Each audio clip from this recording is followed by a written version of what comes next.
नमस्कार, स्वागत है आप सभी का एएन टीचिंग के इस यूट्यूब फैमिली में। और मैं हूं Aditya, A N teaching YouTube family की तरफ से। कैसे हैं आप सभी? उम्मीद करते हैं आप सभी अच्छे होंगे, स्वस्थ होंगे और सुरक्षित होंगे।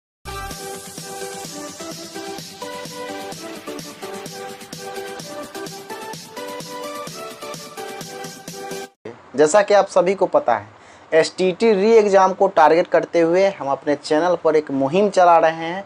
50 नंबर के लिए प्रत्येक दिन आपके लिए 2-2 वीडियो आ रहा है और अभी तक हमने 8 वीडियो उसका बना चुका है। सबसे पहले अगर वो 8 वीडियो शिक्षण कला और रीजनिंग से संबंधित अगर आप नहीं देखें हैं तो प्लेलिस्ट आपको चैनल पर बनाया गया है। एएन टीचिंग पर जैसे ही आप क्लिक कीजिएगा तो आपको प्लेलिस्ट मिल जाएगा। प्लेलिस्ट का नाम है एसटीटी री एग्ज़ाम जनरल पेपर। उस पर क्लिक कीजिएगा, उसमें 8 वीडियो आपको सीरियल वाइज मिल जाएगा। डेज 1, डेज 2, डेज 3, इस तरह से आपको डेज 8 तक मिल जाएगा। पहले सारे वीडियो को आप आराम से देख लीजिए। आज का ये वीडियो जो है ये 9वें दिन का है, इसीलिए सबसे पहले आप हमारे प्रीवियस वीडियो को देख लीजिएगा और जनरल पेपर के सारे कंटेंट और कंटेंट से लेकर के थ्योरी से लेकर के क्वेश्चन सारे चीज़ हम यहाँ पर करा रहे हैं और रीजनिंग भी करा रहे हैं। ठीक है, तो आपको प्रीवियस वीडियो पहले देख लेना है। और आज हम लोग फिर से आपके सामने उपस्थित है और इसमें हम लोग फिर से पढ़ेंगे आज का जो शिक्षण कला के संदर्भ में टीचिंग स्किल के बारे में, शिक्षण कौशल क्या होता है। देखिए, सबसे पहले आपको थ्योरी थोड़ा सा पढ़ना है। ठीक है, थ्योरी के बाद जस्ट बाद हम उसका प्रश्न भी कराएंगे। जैसे हमने एक टॉपिक ख़त्म किया तो उसका प्रश्न हमने कराया, जैसा कि आपको प्रीवियस वीडियो में देखने को मिलेगा।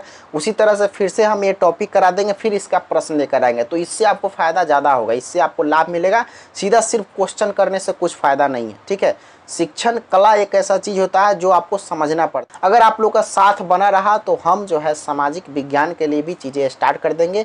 बस ऑडियंस सपोर्ट के हिसाब से देखना चाहते हैं। अगर आप लोग का अच्छा प्रयास रहा, अगर मेरा भी प्रयास, एक मुहिम है आप लोगों को सहायता करने का, और कहाँ तक देखते हैं, जहाँ तक सफल होता है, जहाँ तक होगा हम आपको लिए कर रहे हैं। बस हम आपसे यही कहते हैं कि आप हमारे वीडियो को उन लोगों के पास में ज़रूर शेयर कीजिएगा जो लोग निःशुल्क में एसटीटी की तैयारी करना चाहते हैं, जिनको एक पैसा देने की कोई ज़रूरत नहीं है।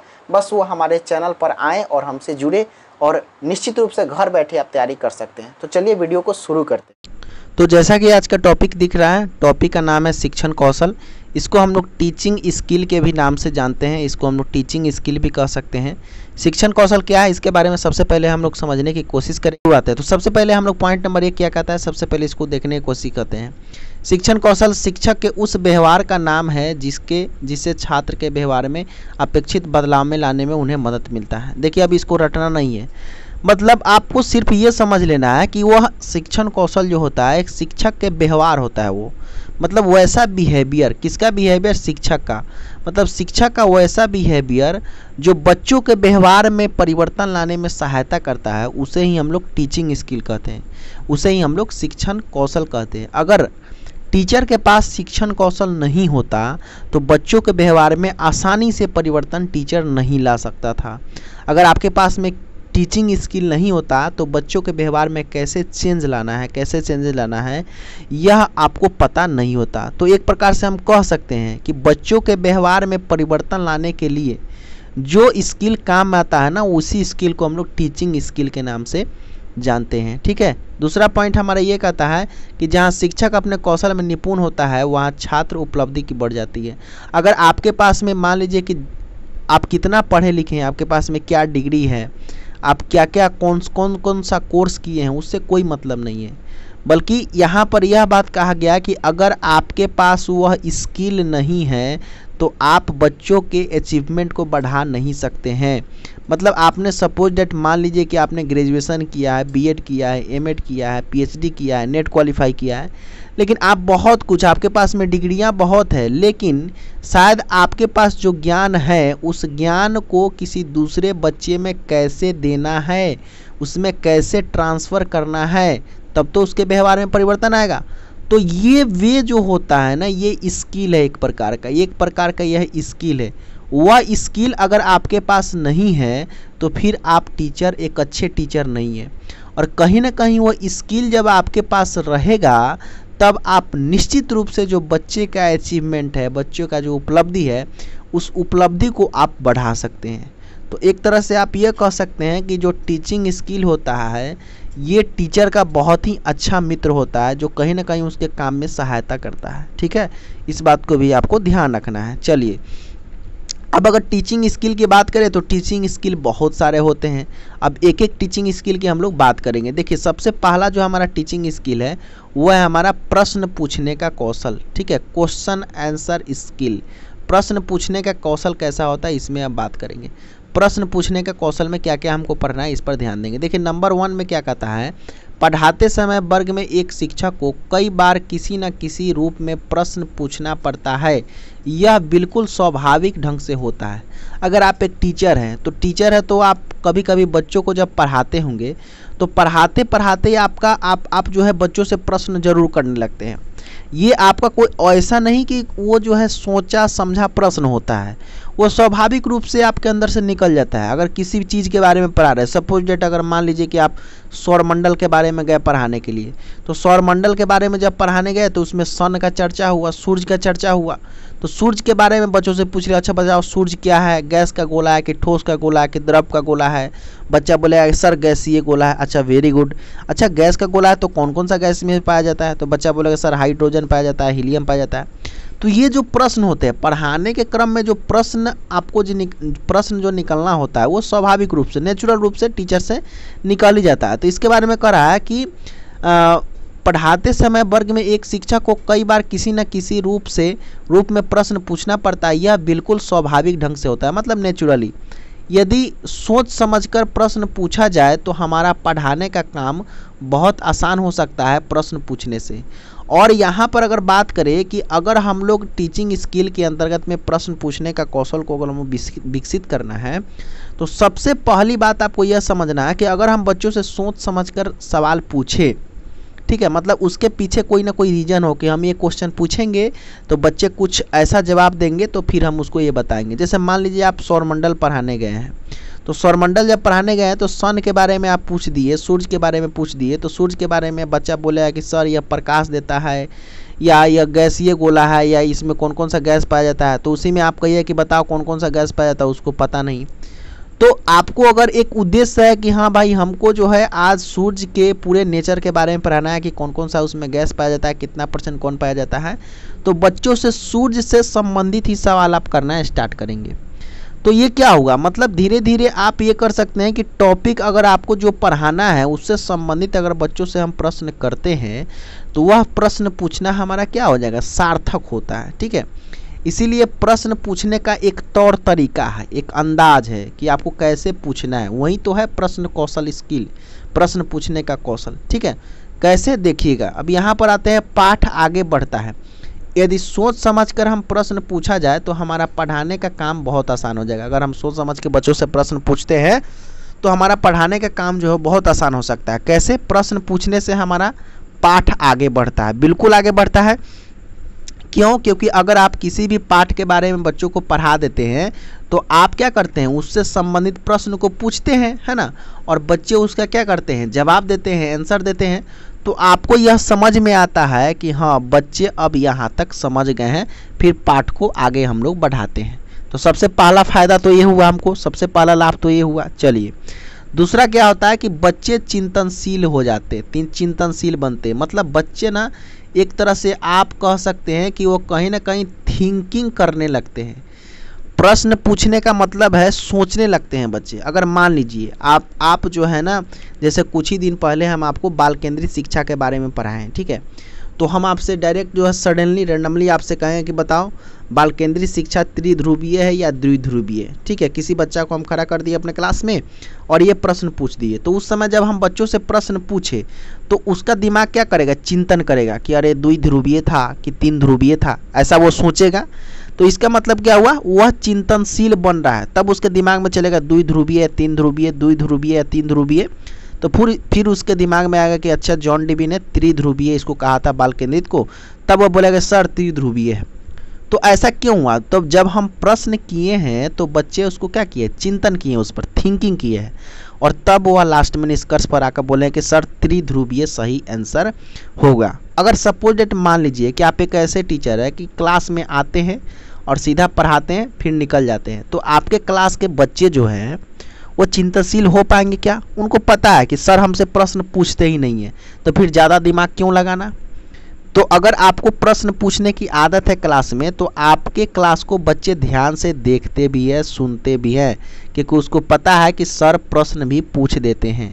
तो इस तरह से अगर प्रश्न पूछने का आप में स्किल है तो बच्चे क्या बनेंगे? चिंतनशील बनेंगे। ये दूसरा लाभ है हमारा, ठीक है। तीसरा लाभ क्या होता है कि देखिएगा, वे विषय की गहराई में उतरते हैं और मूल्यांकन भी हो जाता है। अगर हम प्रश्न पूछते हैं, कोई भी सब्जेक्ट हम पढ़ा रहे हैं, तो उस सब्जेक्ट से रिलेटेड अगर हम बच्चों से प्रश्न पूछते हैं तो कहीं ना कहीं बच्चे उस सब्जेक्ट की गहराई को समझने की कोशिश करते हैं। और एक तरह से हम कहें कि अगर बच्चों का इवैल्यूएशन भी हो जाता है कि हाँ इसको पता है या नहीं है। मूल्यांकन को हम लोग इवैल्यूएशन कहते हैं। तो हमको ये भी पता हो जाता है कि हाँ बच्चों को यह चीज़ें पता है या नहीं है, मतलब मूल्यांकन भी हो जाता है, ठीक है। प्रश्न पूछने से तीसरा फायदा ये है हमारा।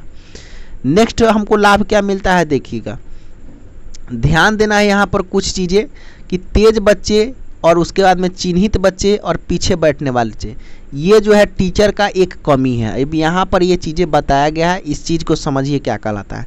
टीचर का एक प्रकार का यह कमी है कि टीचर को देखिएगा, जो लोग तेज बच्चे होते हैं ना, उसी से वह ज़्यादा सवाल पूछ देते हैं। कुछ बच्चों जो क्लास में जो बच्चे होते हैं उसको टीचर लोग सेलेक्ट कर लेते हैं, मतलब कि उनके दिमाग में रहता है कि ये तो जवाब दे ही देगा, ऐसा करते हैं ना। आपके भी क्लास में कोई स्टूडेंट ऐसा रहा होगा जो सर आते होंगे और आपके भी दिमाग में ये चीज़ें बैठ जाता है कि अरे हम लोग नहीं देंगे तो ये तो जवाब दे ही देगा। और टीचर को भी ये दिमाग में हो जाता है कि अरे कोई नहीं देगा तो ये जो मोहन है, मोहन तो हमेशा जवाब देते ही रहता है, मोहन तो दे ही देगा, ठीक है। तो उसी से अब टीचर का कमी क्या है कि केवल उसी से सवाल वो पूछने लगेंगे। कुछ सेलेक्ट कर लेंगे बच्चे और उसी से बार बार सवाल करेंगे। तेज बच्चे जो होंगे उसी से बार बार सवाल करेंगे, ठीक है। लेकिन पीछे बैठने वाले जो बच्चे हैं उनसे सवाल ज़्यादातर नहीं करते हैं। एक नेचर बन जाता है टीचर का, जो पीछे बैठने वाले बच्चे होते हैं उनसे सवाल नहीं करके आगे वाला बैठने वाला बच्चा ज़्यादा सवाल का जवाब देता है, ठीक है। तो इन सब चीज़ों पर आपको ध्यान देना है। एक टीचर का यह परम कर्तव्य बनता है कि कभी भी आप सेलेक्ट मत कीजिए, केवल तेज बच्चा से प्रश्न मत पूछिए, केवल चिन्हित बच्चा से सेलेक्ट किए हुए बच्चा से प्रश्न मत पूछिए, बल्कि जो पीछे बैठने वाले बच्चे हैं उनसे भी आपको कुछ प्रश्न करना है। मतलब आप सीधा सीधा यह कह सकते हैं कि सभी बच्चों से हमको प्रश्न करना है। अब ऐसा नहीं कि तेज बच्चा से हम केवल प्रश्न करेंगे, सेलेक्टिव बच्चा से प्रश्न करेंगे, पीछे बैठने वाले बच्चों से, मतलब एक तरह से कह सकते हैं ना कि आप ये नहीं कर सकते हैं केवल तुम ही से करेंगे, ठीक है। तो ये प्रश्न पूछने की कौशल की बात हो रही है। नेक्स्ट पॉइंट हमारा कहता है, अब नेक्स्ट हमारा दूसरा जो कौशल है उसको हम लोग बोले हैं व्याख्यान करने का कौशल, ठीक है। लेक्चरल स्किल कैसा होता है, ठीक है। अब व्याख्यान करने का कौशल का मतलब ये हुआ, जैसे मान लीजिए कि हम आपको पढ़ा रहे हैं, तो हम आपको पढ़ा रहे हैं तो हमारा ये क्या है, लेक्चर है, ठीक है। मतलब जो थ्योरी है उस थ्योरी का हम लेक्चर दे रहे हैं। लेकिन अगर हम आते और सीधा आपको बोलते कि सीधा हम आपको ये टॉपिक लाते और टॉपिक के बारे में सीधा बोलते कि बताओ शिक्षण कौशल किसे कहते हैं, और शिक्षण कौशल के बारे में सीधा सीधा जो लिखा हुआ है हम सीधा जो है पढ़ देते और बोलते कि आज के क्लास यहीं पर समाप्त करते हैं, फिर से मिलते हैं आपको नेक्स्ट वीडियो में, ठीक है। तो ये चीज़ें आपको समझ में आता क्या, बताइएगा। तो एक व्याख्या करने का एक स्किल होता है, एक कौशल होता है कि आप किस ढंग से बच्चों को समझा पा रहे हैं, तो उसको हम लोग बोलते हैं ना लेक्चरल स्किल। वो आपके पास में कौशल होना चाहिए कि कैसे हमको पढ़ाना है और जो हमारा लेक्चर कैसे इफेक्टेड होगा, कैसे प्रभावित होगा बच्चों के ऊपर, वो चीज़ें भी आपके ध्यान में रखनी है। तो वो है हमारा व्याख्या करने का कौशल। कैसा होता है व्याख्या करने का कौशल, देखिएगा, पाठ के मुख्य हिस्सा प्रस्तुत करने में व्याख्या कौशल का विशेष ज़रूरत होती है। मुख्य हिस्सा का मतलब क्या हुआ कि जैसे मान लीजिए कि आप सौरमंडल पढ़ाने जा रहे हैं, ठीक है। अगर आप मान लीजिए सोलर सिस्टम सौरमंडल आप पढ़ाने जा रहे हैं, तो सौरमंडल को पढ़ाने से पूर्व आप सीधा गए और बोर्ड पर लिखे कि आज हमको सोलर सिस्टम पढ़ना है, सौरमंडल के बारे में पढ़ना है, और 5 मिनट आप सौरमंडल के बारे में लेक्चर देंगे। तो मुख्य रूप से यही बात यहाँ पर कह रहा है कि व्याख्यान कौशल का इस्तेमाल कहाँ पर किया जाता है। कुछ पाठ का मुख्य जो हिस्सा होता है, जो मुख्य हिस्सा जो शुरुआती हिस्सा होता है, उसको कहीं ना कहीं बच्चों के सामने में प्रस्तुत करने के लिए, व्यक्ति के सामने में प्रस्तुत करने के लिए इस कौशल का इस्तेमाल किया जाता है, जिसका नाम क्या है, व्याख्यान कौशल, ठीक है। तो यहाँ पर कहता है यह पाठ के प्रस्तुत करने का कौशल है। मतलब आप किसी भी चैप्टर को पढ़ाने जा रहे हो तो उसको पहले कैसे इंट्रोड्यूस करना है, सामने कैसे उसका प्रस्तुतिकरण करना है, ये व्याख्या कौशल आपको बताता है। ठीक है। नेक्स्ट देखिएगा, इसके अंतर्गत किन किन बातों को ध्यान रखना चाहिए। अगर आप व्याख्या कौशल के अंतर्गत में कौन कौन से बातों पर आपको ध्यान रखना है, इस पर देखिए। कहता है कि पाठ रोचक ढंग से शुरू हो। आपको ध्यान रखना ये बातें कि पाठ जो है हमेशा जो भी चैप्टर आप पढ़ाने जा रहे हैं वो काफ़ी इंटरेस्टेड तरीक़े से आप शुरू कीजिए। और उसके बाद में दूसरा पॉइंट ये कर रहा है कि सरल भाषा का प्रयोग करें। व्याख्या कौशल में एक चीज़ बहुत ध्यान देने की ज़रूरत है कि लेक्चरल स्किल में आपको कभी भी ये बात ध्यान रखिएगा कि कभी भी टफ भाषा का यूज नहीं करना है जो सामने वाले व्यक्ति को समझ में ही नहीं आता हो। जैसे मान लीजिए कि हम आते और आपको जो है पूरा कंप्लीट इंग्लिश मीडियम का लेक्चर इसमें देने लगते, तो बहुत सारे बच्चे ऐसे होते हैं जिनको समझ में नहीं आता, तो आप हमारा क्लास देखते क्या? नहीं देखते, क्योंकि इंटरेस्टेड ही नहीं रहता, रुचिकर ही नहीं रहता।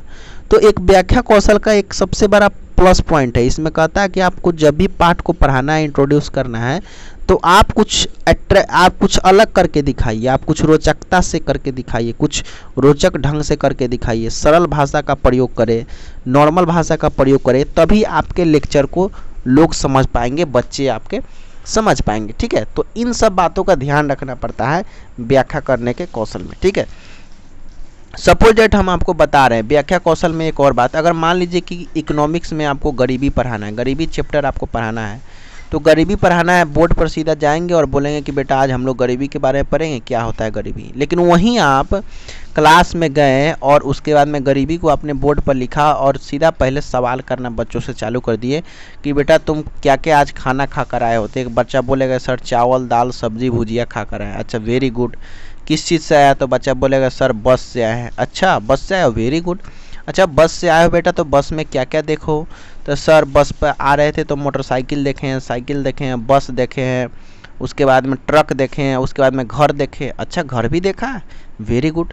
तो फिर दूसरा बच्चा सवाल पूछेंगे बेटा तुम बताओ कौन कौन सा किस किस प्रकार का घर देखे हो। तो एक बच्चा बोलेगा सर एक बहुत बड़ा बिल्डिंग था, और उसके बाद में एक बहुत ही बड़ा बिल्डिंग था, 2 मंजिल का बिल्डिंग था। और एक बच्चा उसी में बोलेगा सर हम ना एक बहुत छोटा सा झोपड़ी देखे हैं, जो बिल्डिंग नहीं था, बहुत छोटा घर था। तो बच्चे को बोलेंगे अच्छा छोटा घर भी देखा और बड़ा घर भी देखा। अच्छा ये बताओ बेटा जो छोटे घर में लोग रहते हैं वो कैसे होते हैं, जो बड़े घर में लोग रहते हैं वो कैसे होते हैं। बच्चा बोलेगा सर बड़े घर जो होते हैं ना वो लोग अमीर के होते हैं, मतलब वो लोग बहुत धनिक होते हैं, उनके पास पैसा होता है काफ़ी। लेकिन जो छोटे घर में रहते हैं ना वो लोग काफ़ी जो है गरीब होते हैं, वो लोग पुअर फैमिली से बिलोंग करते हैं, पुअर होते हैं। अच्छा वेरी गुड। तो गरीबी के बारे में जानते हो? अब गरीब जैसे ही बोला तो आप उसके सवाल कर दीजिए कि तुम गरीबी के बारे में जानते हो क्या? तो बच्चा बोला नहीं सर गरीबी के बारे में हमको पता नहीं। ठीक है, सीधा वो जानता है कि गरीब लोग रहते हैं, लेकिन गरीबी है क्या इसके बारे में वो नहीं जानता है। तो उसको पढ़ाएंगे बेटा आज ना हम लोग गरीबी के बारे में ही पढ़ेंगे, और बोर्ड पर जो है हम लोग गरीबी टॉपिक को डाल देंगे। तो देखिए कितना रुचिकर हो गया। पहले बच्चा को लगा कि सर हमसे क्या कर रहे हैं, सर हमसे एक कहानी कविता ऐसे ही कुछ कुछ पूछ रहे हैं, लेकिन पूछते पूछते आप टॉपिक पर आ गए, प्रकरण पर आ गए। ठीक है, तो ये आपका एक लेक्चर का स्किल है, आप कैसे रोचक ढंग से उस चीज़ को चालू करते हैं। अब तब गरीबी बोर्ड पर लिखकर और गरीबी के बारे में आप समझाना स्टार्ट कर दिए। ठीक है, तो ये आपका व्याख्या करने का कौशल का एक तरीका हुआ। रोचक ढंग से आपने पाठों का प्रस्तुतिकरण किया और हमेशा उसमें सिंपल भाषा का यूज करना है, सरल भाषा का यूज करना है। ठीक है, चलिए नेक्स्ट पॉइंट पर आते हैं। नेक्स्ट पॉइंट क्या कहता है देखिएगा। नेक्स्ट पॉइंट हमारा ये कहता है, देखिएगा नेक्स्ट पॉइंट हमारा ये कहता है, एक मिनट, हाँ। अब उसके बाद में तीसरा पॉइंट हमारा ये कहता है व्याख्या कौशल से ही संबंधित तीसरा जो पॉइंट है ये कहता है कि वाक्यों को जोड़ने वाले शब्दों का इस्तेमाल करें। हमेशा जो है ऐसे शब्द का इस्तेमाल करना है कि जो कहीं ना कहीं वाक्य को जोड़ने का प्रयास करे। मतलब आपका एक वाक्य दूसरे वाक्य से कोरिलेट होना चाहिए, दोनों के बीच में सहसंबंध होना चाहिए। लेक्चर कौशल में ये चीज़ें ध्यान रखना है। ठीक है, नेक्स्ट हमारा फालतू शब्दों और वाक्यों को बोलने से बचें।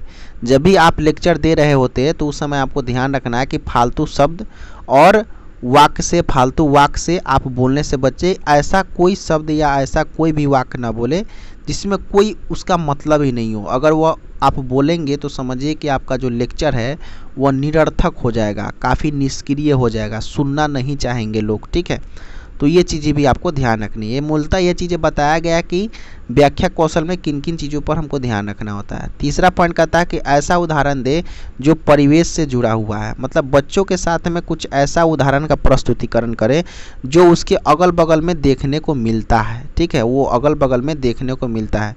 अगर मान लीजिए अगर पर्यावरण पर लेक्चर आप दे रहे हैं, ठीक है, ये भी पर्यावरण की बात कर रहे हैं, तो आप एक ऐसा पर्यावरण के बारे में बताइए, पेड़ के बारे में बताइए जो उसके अगल बगल में, जैसे मान लीजिए किसी प्लांट के बारे में बता रहे हैं, तो प्लांट के बारे में ऐसा प्लांट के बारे में नहीं बताइए जो कि उसके घर के अगल बगल में कहीं पाया ही नहीं जाता हो। मतलब कुछ ऐसे प्लांट का उदाहरण दीजिए जो बच्चा खुद से देख रहा हो तो वो ज़्यादा इंटरेस्टेड लगेगा उसको, है ना।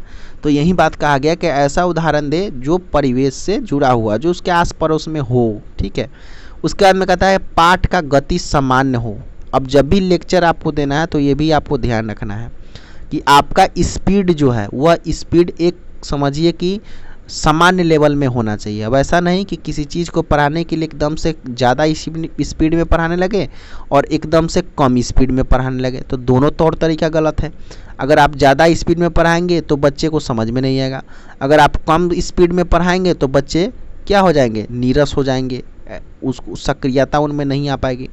तो ना ही ज़्यादा स्पीड से आपको पढ़ाना है और ना ही बिल्कुल कम स्पीड से पढ़ाना है, बल्कि सामान्य एक स्पीड होना चाहिए, सामान्य गति होना चाहिए पढ़ाने का, लेक्चर देने का, जो व्याख्या देने का जो है एक नॉर्मल उसका जो है स्पीड होना चाहिए। उसी नॉर्मल स्पीड में हमको हमेशा व्याख्या देना है। ठीक है, नेक्स्ट पॉइंट क्या कहता है, बीच बीच में हमको हंसने वाली बात कहनी जानी चाहिए। अब जब भी लेक्चर दे तो आपको ध्यान रखना है, क्योंकि लेक्चर कभी कभी बोरिंग होता है। ठीक है, तो उसमें क्या करना है, आपको उसमें रोचकता लाने के लिए बीच बीच में कुछ हंसी वाला वाक्यांश कह देना है, कोई घटना उसमें बता देना है, जिससे कहीं ना कहीं हंसी लग जाए। जो ऑडियंस है, सामने बैठा हुआ जो बच्चे हैं, जो व्यक्ति बैठा हुआ, उसको थोड़ा सा हंसी लग जाए।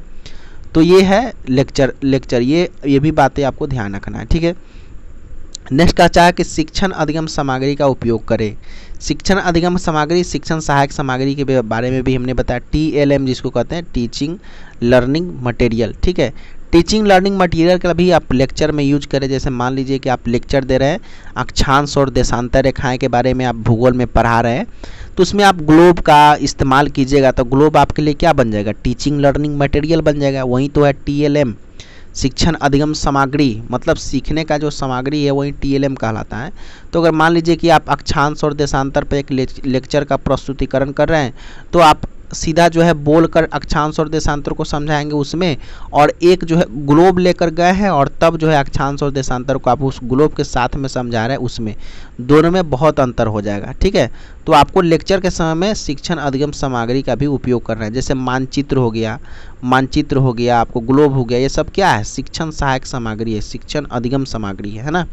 उसके बाद में कहता है कि शिक्षण बिंदुओं को दोहराए। अगर आपको देखिए, अगर कोई पॉइंट ऐसा लगता है कि इसमें कुछ और हमको बताना चाहिए, तो आप हमेशा जो है कोशिश कीजिए कि दोहराने का, क्योंकि उससे क्या होता है कि बच्चे में थोड़ा सा कॉन्फिडेंस आ जाता है जब भी चीज़ों को आप रिपीट करते हैं। क्योंकि अभ्यास तो सीखने की जननी होता है, जब तक बच्चे अभ्यास नहीं करें। तो आपको भी एक परम कर्तव्य बनता है, लेक्चर देते समय कभी एक बिंदु को कम से कम दोहरा दे और उसके बाद में उदाहरण देकर बताएं। अगर आप किसी भी चीज़ को उदाहरण देकर बता रहे हैं ना, तो वो सबसे ज़्यादा सही होगा सीखना। ठीक है, अगर किसी भी चीज़ को आप सीधा फॉर्मूला बताएं उसमें और उदाहरण देकर बताएं उसमें, दोनों में अंतर होता है। ठीक है, तो ये हम आज जो है ना 2 शिक्षण कौशल के बारे में पढ़ा है। ठीक है, दोनों शिक्षण कौशल के बारे में जो भी बातें हम बताएं उसको याद रखिएगा। उसके बाद में इसका एक और वीडियो बनाना पड़ेगा, क्योंकि ये लंबा चैप्टर है। उसके बाद में ये हम इसका दूसरा पार्ट भी बना देंगे और नेक्स्ट वीडियो में आपको दूसरा पार्ट देखने को भी मिलेगा। बस हम आपसे यही कहेंगे, अगर आपको वीडियो अच्छा लगता है तो प्लीज़ हमारे वीडियो को ना एक अन्य जो स्टूडेंट है जो फ्री ऑफ कॉस्ट पढ़ना चाहते हैं, तैयारी करना चाहते हैं, निःशुल्क तैयारी करना चाहते हैं, हम कोई आपसे पैसा नहीं लेते हैं, बस ये कहते हैं कि ज़रूरतमंद लोगों के पास में हमारे वीडियो को शेयर कर दीजिएगा। लाइक और सब्सक्राइब हमको नहीं चाहिए, उनका मन होगा तो आपको भी कहते हैं, आपको पसंद आएगा तब भी लाइक करना, नहीं पसंद आए तो डिसलाइक मार देना है। ठीक है, सब्सक्राइब आपको मन करे तो करना है, नहीं मन करे तो नहीं करना, लेकिन शेयर जरूर कर दीजिएगा। क्यों? क्योंकि अधिक से अधिक लोगों के पास में हम ये बात अपना पहुंचाना चाहते हैं, जिससे सभी लोगों को लाभ मिले। एक ही उद्देश्य है यही। ठीक है, थैंक यू सो मच। आज का वीडियो आपको पसंद आया होगा। मिलते हैं फिर से आपको नेक्स्ट वीडियो में, तब तक के लिए जय हिंद, वंदे मातरम।